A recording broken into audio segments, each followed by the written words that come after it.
Today we are talking all about a woman shot in her own home, the premiere of the movie Joker and the implication on law enforcement. We're talking about an armed robber who got shot and killed and is apparently the innocent dude, and a nonprofit called the Liver Fund. What's up, Shay? How are you today, Kyle? Lieutenant, tell them all who you are. Lieutenant Ryan Shea. I've been in law enforcement for 13 years. Kyle and I bring you a perspective between civil servants and civilians. And I bring the civil servant side of things. Kyle brings the good looks and charming personality. Yeah, that too. So we really need to focus on bridging the gap here, because if you turn on the mainstream media, the only time we see stations like CNN and MSNBC reporting on police-related topics are when they are trying to convict them. And so we've been blessed to have the opportunity to bring a very different perspective to the table. We invite guests on from all over the country. We work with some incredible organizations on the show to tell their stories, groups like these guys over at WatchGuard and nonprofits that come in here. And so today, I think we've got to start with sort of the tough story of the day, which is the woman who was shot and killed in her own home. You want to bring everyone up to speed real quick from your perspective in law enforcement? So over the weekend, officers responded essentially on a check welfare to check a house where a neighbor noticed that a doorway was open.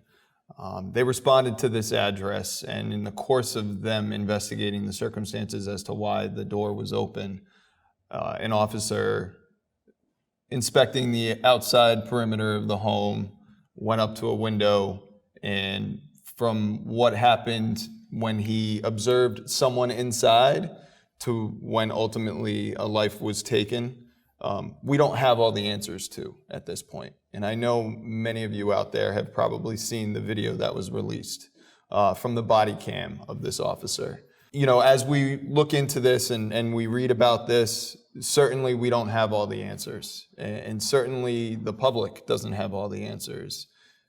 My guess is the investigators don't even have all the answers yet. This is a recent event. And it's important to look at this from the perspective of an investigation needs to occur. Facts and circumstances as to what exactly happened need to be determined. And we cannot come up with a conclusion as to what happened prior to all of that information being in their hands. You're totally wrong. CNN says that this officer is guilty. All of these self-proclaimed keyboard attorneys say that this officer is guilty, and so he's got to be guilty, right? We have to convict. Listen, this is the problem that we have right now, where there's an investigation that has barely even started. And I will acknowledge that the optics on this aren't great, because the media took control of this story before the agency had an opportunity to launch a proper investigation. But I think one of the big problems that we have right now is that there is no such thing as a courtroom making a determination, or a department being able to make a determination right now, because the court of public opinion has already ruled. The first line in the CNN story yesterday was white officer kills black woman. Why do we have to make things about race and continue to drive a divide in society when we have no idea what happened? And that is what drives me nuts right now. Kyle, the thing that's important to remember is, in this situation, there was a loss of life. And every loss of life is tragic, no matter whether it's a police officer that's killed in the line of duty, whether it's a member of the public who's killed by the actions of a police officer, whether it's a member of the public that's killed by the actions of another member of the public.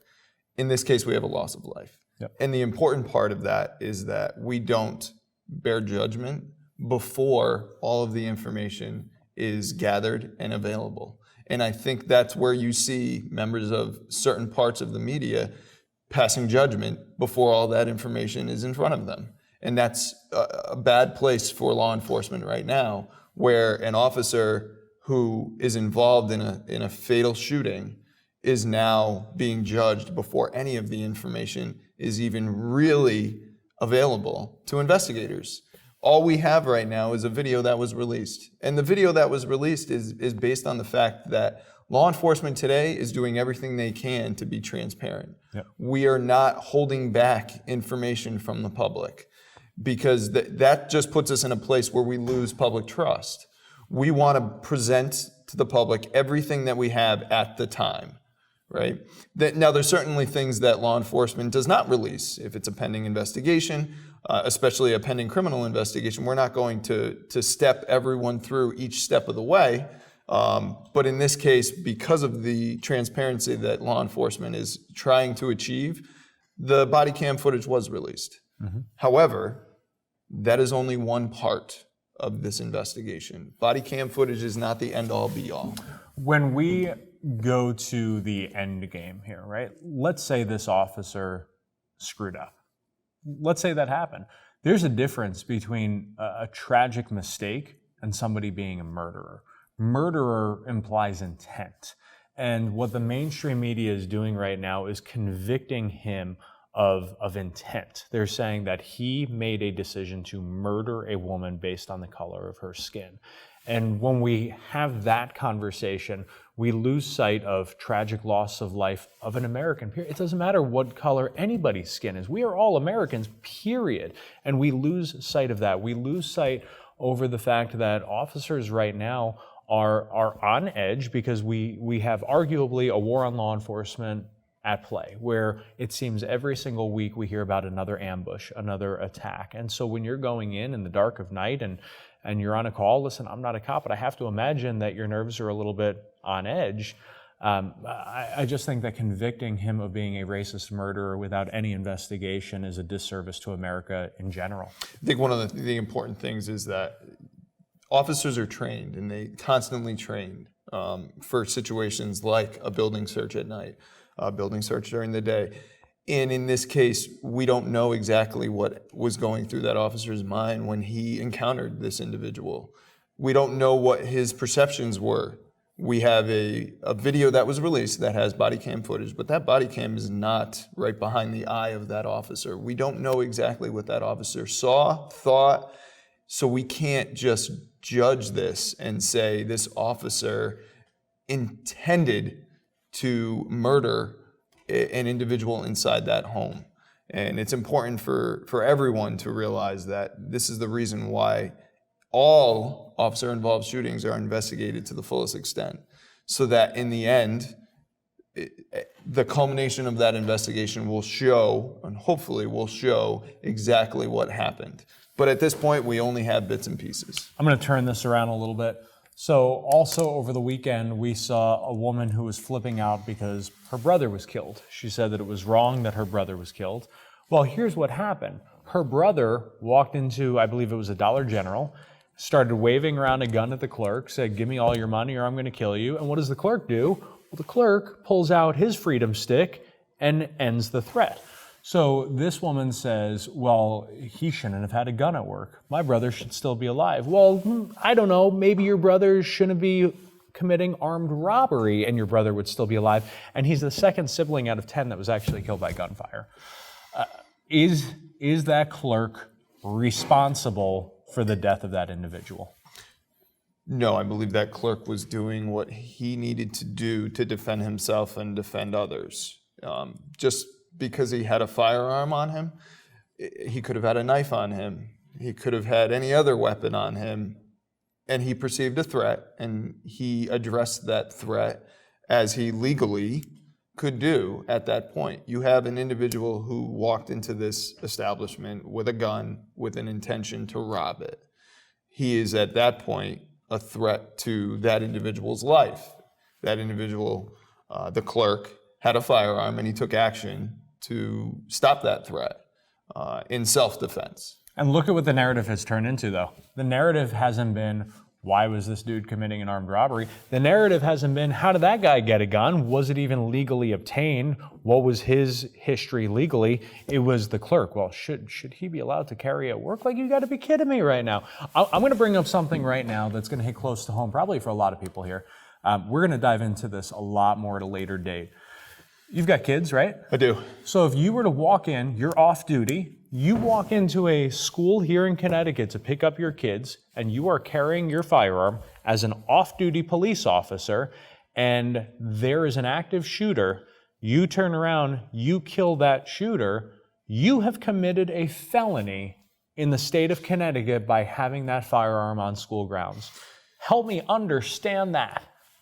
I don't have a basis to be able to say whether or not that is a smart law that is on the books. Well, I do. That's stupid. That's a stupid law, and you have to hedge because you're active in law enforcement. So you look at that situation, and we as law enforcement officers understand. Obviously, upholding the law is the object of our job. Of course.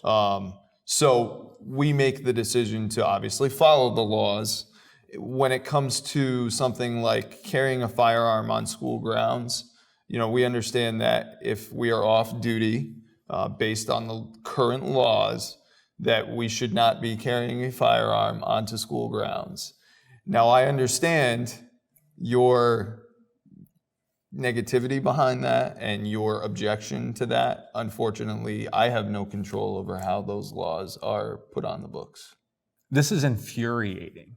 I mean, it is absolutely infuriating that the laws in the state of Connecticut, and it's not just Connecticut, but there are laws on the books that say that an off-duty officer cannot carry a firearm. Like, how does this whole concept of a gun-free zone make any sense? We really believe that a criminal who's going to a school to shoot the place up is going to stop and look and be like, oh, that sign says no guns allowed.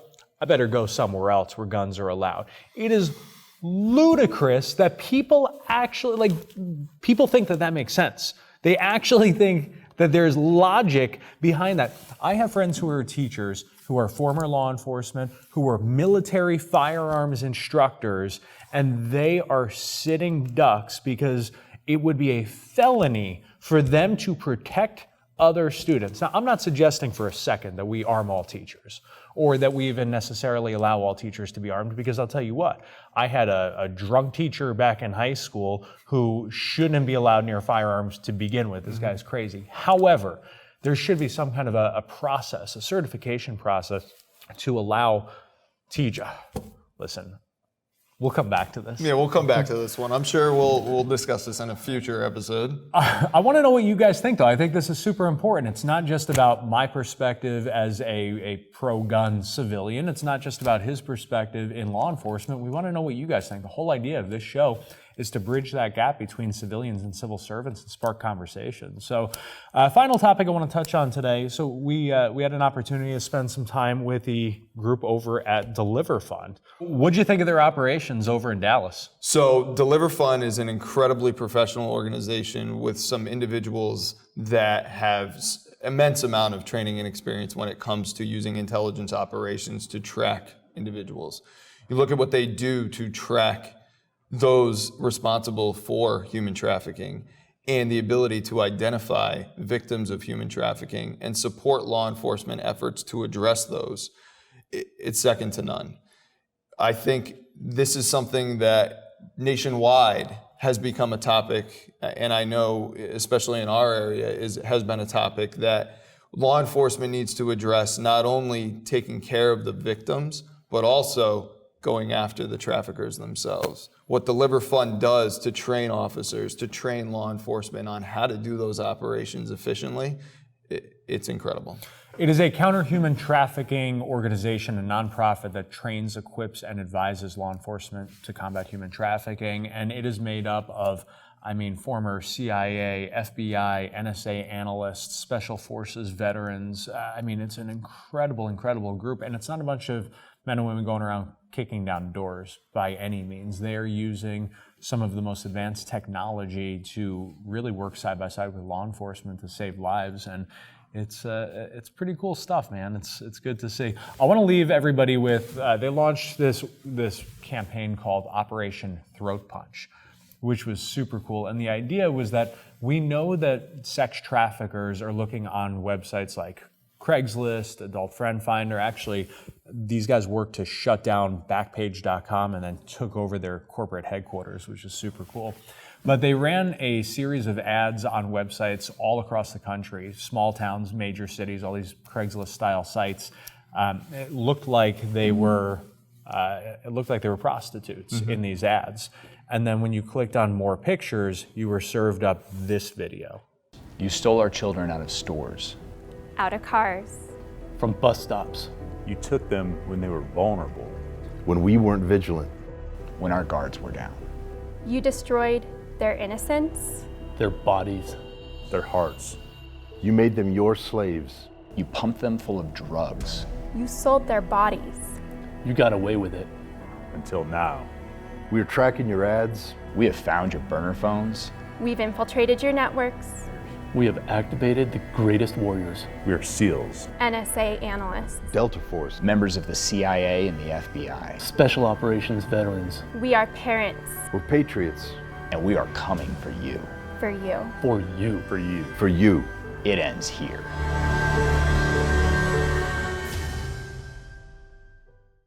After that video, there was a burner phone number that a lot of these traffickers or potential Johns were texting, and they were flipping out because they realized that it was sort of like catfish.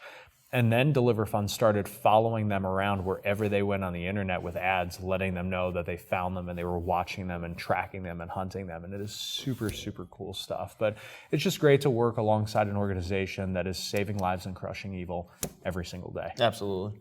So, again, we want your thoughts, your feedback, your topics, your guest appearances. Hit us up. As always, with every episode, we want to end with the faces and the names of the officers that we've lost so far this year who killed in the line of duty. Set to Dave Bray's last call. Thank you all for watching. Thanks for hitting that share button. God bless America.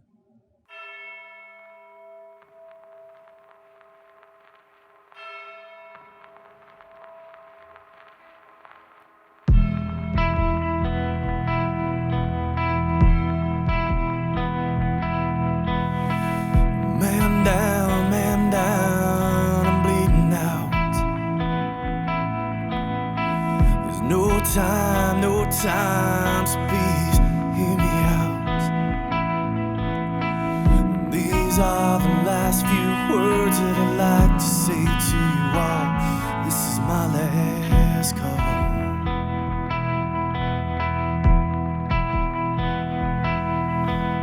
Tell my wife I love her, and that I won't be home tonight.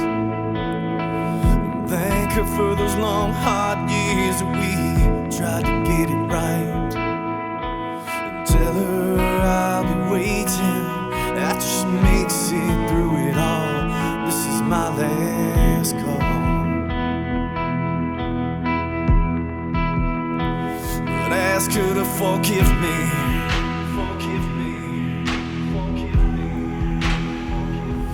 Tell her I'm sorry.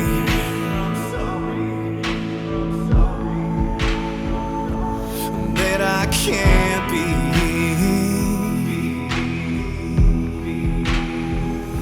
the man that she's gonna need.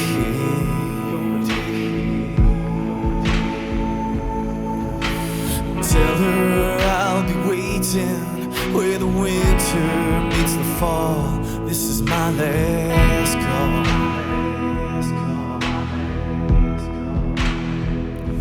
And tell my children that I love them.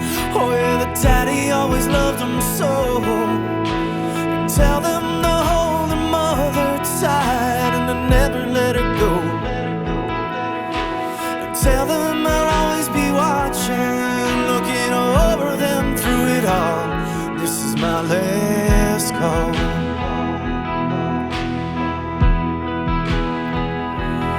Tell him to fight for me.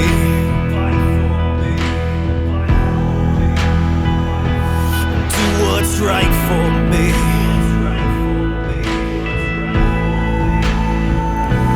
Choose the light for me. But don't ever forget me.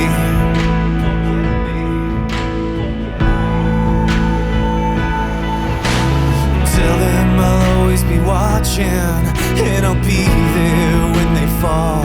This is my last call.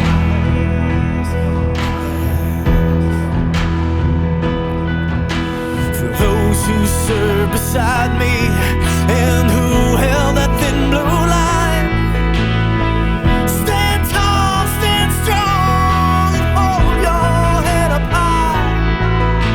I'm sorry I let you down today, but please know I gave my all. This is my last call.